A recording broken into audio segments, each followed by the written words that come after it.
Senhor presidente, colegas parlamentares, deputadas, deputados, telespectadores que nos assistem, e é para eles, para a sociedade, a quem eu quero falar. Vocês podem me dizer por que o presidente saiu da presidência dos trabalhos?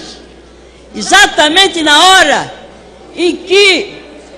os deputados do PSOL assumiram essa tribuna. A verdade dói, mas a verdade também liberta. Por que será que a Globo News, que tem cobertura em tempo integral, noite e dia, cobrindo os discursos dessa casa, e justamente na hora em que o líder do PSOL e outros membros da bancada vieram exatamente dirigir-se não tanto aos que estão presentes, mas à sociedade brasileira, é porque essa mídia é uma mídia monopolizada e faz seleção na divulgação dos fatos, sobretudo quando esses fatos não lhes interessam. Senhor presidente, senhoras deputadas, deputados, sociedade que nos ouve, há pouco mais de um ano ocupei esta tribuna para abordar o grave momento que o nosso país atravessava, frente a um impasse político que gerava instabilidade e um ambiente de frustração e desalento. De lá para cá, a situação foi se agravando sempre mais, a ponto de colocar em risco a própria democracia e o Estado Democrático de Direito, conquista preciosa do povo brasileiro. Estou convencida de que o cerne do problema é, sobretudo, o esgotamento do nosso sistema político, que apresenta enormes distorções, impossível de se corrigir, com simples e frequentes remendos na legislação eleitoral, feitas pelo Congresso Nacional um ano antes de cada eleição. A consequência disso é uma crise política de proporção alarmante, cujo foco é o atual sistema presidencialista de coalizão, sustentado por uma base parlamentar composta por 25 partidos políticos, na sua grande maioria meras legendas eleitorais, sem identidade ideológica e sem projeto político. Isso ocorre, senhores e senhoras, por omissão do Poder Legislativo, por omissão desta Casa, que mais de 2 décadas anuncia no início de cada sessão, início de cada legislatura, que a reforma política é prioridade,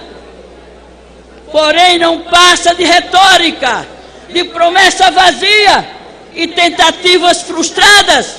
não obstante o interesse e a participação da sociedade civil organizada, inclusive numa frente parlamentar que funcionava nessa casa, buscando uma solução para o problema da reforma política.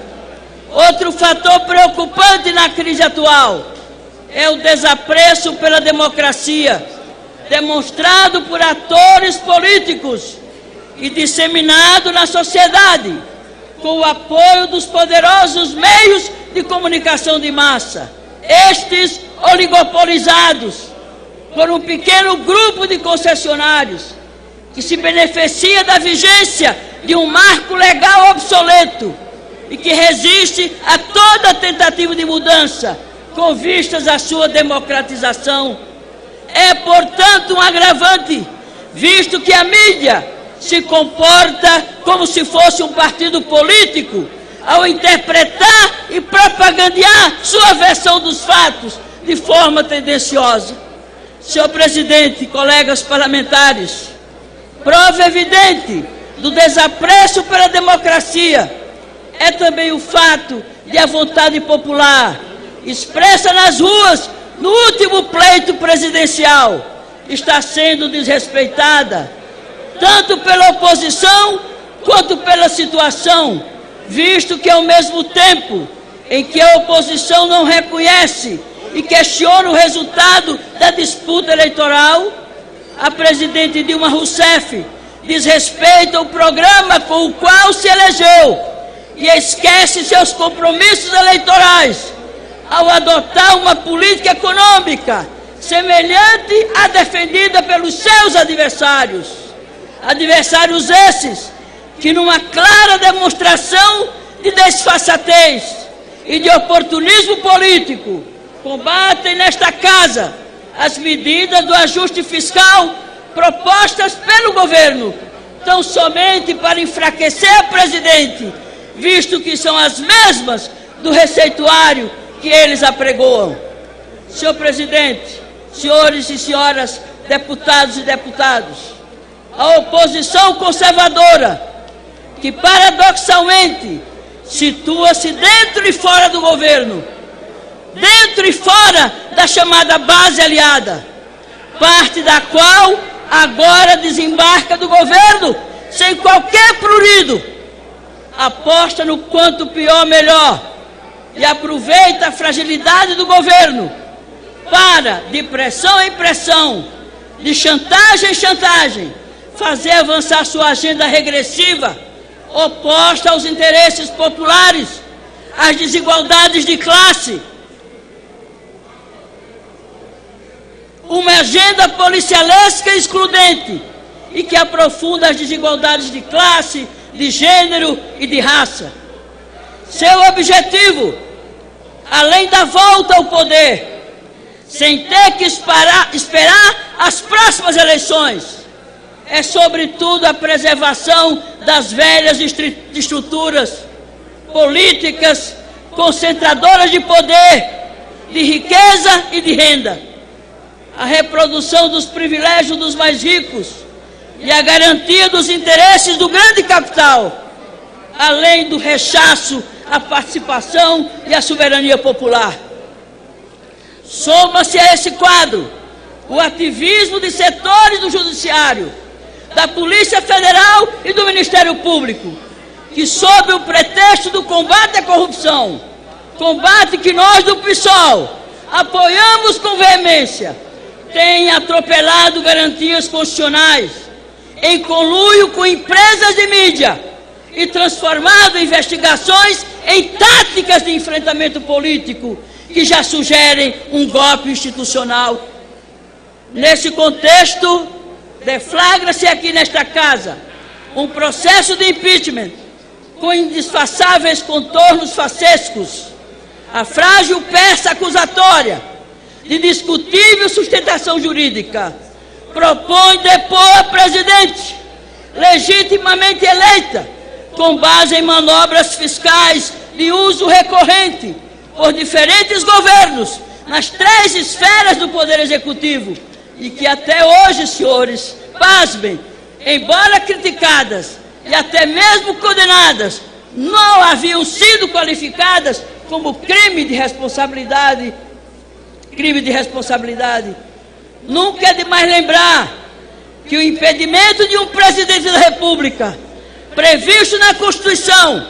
é um dos mais graves atos do nosso ordenamento jurídico e que, por isso mesmo, esse recurso deve ser avaliado com muito cuidado e muito critério e utilizado apenas em casos extremos, sob o risco de violarmos um dos pilares da Constituição Federal, que é a soberania popular. Para piorar, senhores e senhoras que me assistem na sociedade através da TV Câmara, senhores e senhoras do plenário, para piorar, o processo é deflagrado no momento em que o ainda presidente da Câmara dos Deputados, o deputado Eduardo Cunha, responde à ação penal no Supremo Tribunal Federal, que não demonstra nenhuma vontade de dar celeridade a esse processo. Um processo de impedimento da presidente da República, conduzido por um deputado réu, investigado por corrupção e lavagem de dinheiro, desmoraliza esta casa perante o conjunto da sociedade e enxovalha a imagem do Brasil fora no mundo. Senhores e senhoras, tudo indica tratar-se de um jogo de cartas marcadas e já se fala em acordos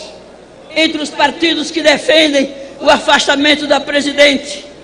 para a montagem do ministério de um futuro governo. O próprio vice-presidente da República tem a audácia e o desplante de se pronunciar como se a chefe de Estado já estivesse afastada, num flagrante desrespeito à Câmara dos Deputados, que ele presidiu em mais de uma ocasião, e à soberania do mandato da presidente e de cada um de nós, deputados e deputadas desta casa. Um desrespeito sobre o qual precisamos refletir e nos posicionar. Afinal, sequer votamos ainda a questão do impeachment. Nesta hora grave, devemos pensar antes de tudo, senhores e senhoras, no interesse do nosso país e na preservação das conquistas do povo brasileiro, que custaram muito caro aos que sacrificaram sua liberdade e a própria vida pela democracia, ainda incipiente e hoje ameaçada, gravemente ameaçada. É preciso ficar claro que não se trata de defender este ou aquele partido ou coalizão. Não se trata de defender o governo que aí está. É algo muito maior que está em jogo. Devemos estar à altura deste momento da nossa história e salvar a qualquer preço esse precioso tesouro, a democracia e o Estado democrático de direito. Precisamos pensar, senhores e senhoras, com muita responsabilidade sobre que legado deixaremos para aqueles que virão depois de nós. Por isso, voto não ao impeachment da presidente Dilma Rousseff e o faço junto com os meus companheiros do Partido Socialista e Liberdade, o PSOL, que nunca transigiu, que nunca se omitiu, que esteve sempre na vanguarda da indicação, da denúncia dos verdadeiros crimes que se cometem nessa casa, fora dessa casa, contra o povo brasileiro. Obrigado, senhores e senhoras. Vamos ter responsabilidade e vamos ter juízo na hora de decidirmos no próximo domingo uma questão fundamental, de grande interesse para a nação brasileira e que está sendo acompanhada com críticas e também com expectativa em todas as nações democráticas do mundo, que lamentavelmente assistem essa tragédia que hoje o Brasil está dando provas dela através desse processo escuso, antidemocrático e infeliz que vivemos hoje aqui no Brasil, sobretudo aqui no Congresso Nacional. Muito obrigado.